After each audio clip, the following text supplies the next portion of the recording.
combat shirts are a great addition to any airsofting loadout because by design they breathe better and they wick away moisture considerably better than your standard BDU or field type of shirt. However, there are a lot of different models out there at a lot of different price points. You know, there are some in that $50 to $60 range, and then there are some that go all the way up into that $200 plus range. So, which is the right one for us as airsofters? Well, in today's video, I want to answer that question. I want to talk to you guys about two brands in particular that I find work really well for airsoft at a really affordable price. And at the same time, I want to talk about what makes some of those brands like Crye Precision or Patagonia, for example, why are those combat shirts so much in comparison to their competition? We'll be talking about all of this in today's video. What's up, airsofters? My name is Lane and welcome back to the BB Warrior. We're here to help you have a better time both on and off the airsofting field through our educational content, and if you enjoy videos like this, I'd love it if you joined our community by hitting that subscribe button down below, and while you're at it, make sure to hit that bell icon next to it for updates when we post new videos every Tuesday and Friday here on the channel. So the first brand that I want to talk about for today's topic is Tru-Spec. Now this is a company that I feel like doesn't get enough attention for airsofting purpose. However, they make a really good product at a really good price. So the first thing that I want to point out about Tru-Spec is that they make their apparel in a lot of different colors. So as you can see, mine here is in M81 Woodland. I can't tell you how hard it is to find a not expensive M81 style of combat shirt. So Tru-Spec carries a lot of different colors, like I mentioned.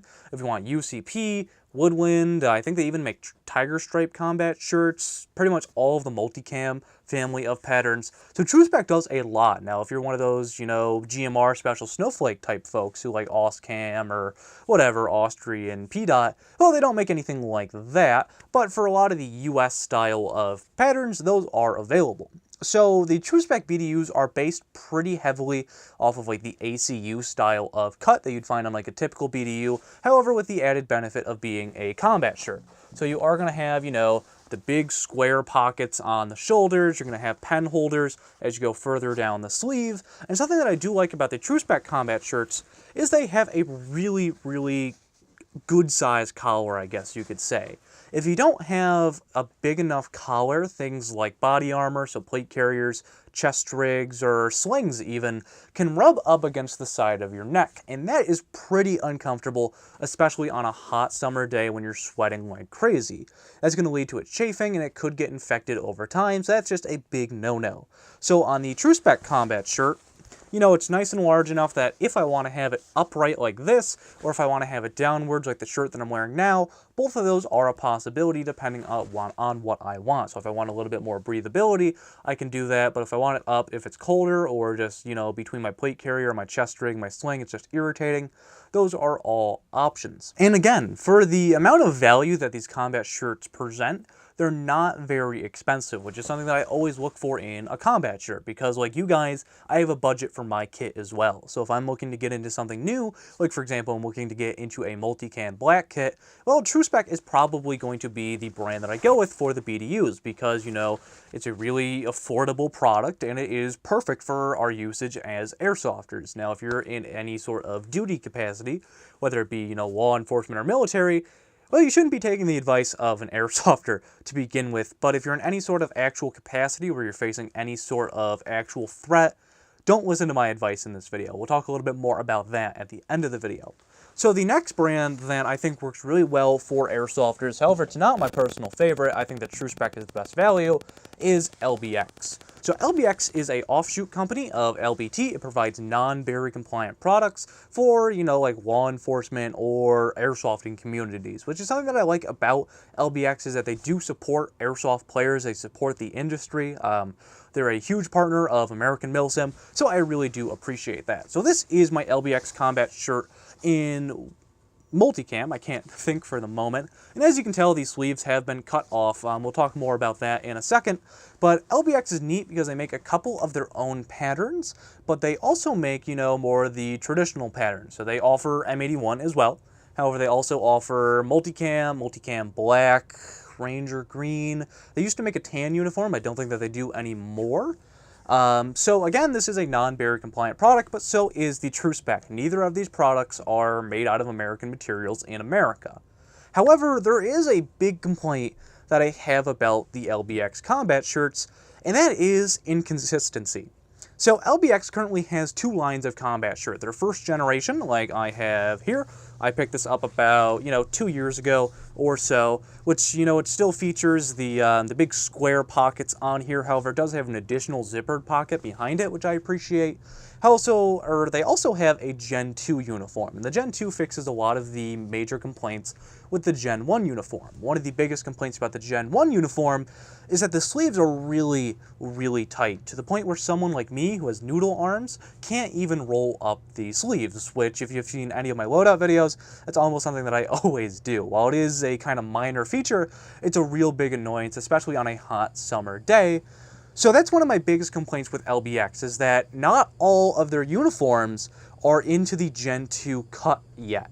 So they announced the Gen 2 cut last year at SHOT Show. 2017 SHOT Show, I believe, is when they announced the Gen 2 uniforms, and in that time, they've only managed to release Cayman, which is one of their proprietary camos, and M81 in the Gen 2 uniform. I don't know what's taking them so long to release really popular patterns like multicam, or even, flat colors like Ranger Green in the Gen 2 uniform. But then again, what would you expect from LBT, a company who hasn't updated or made any innovative plate carrier design since the 6094, which was what, almost a decade ago?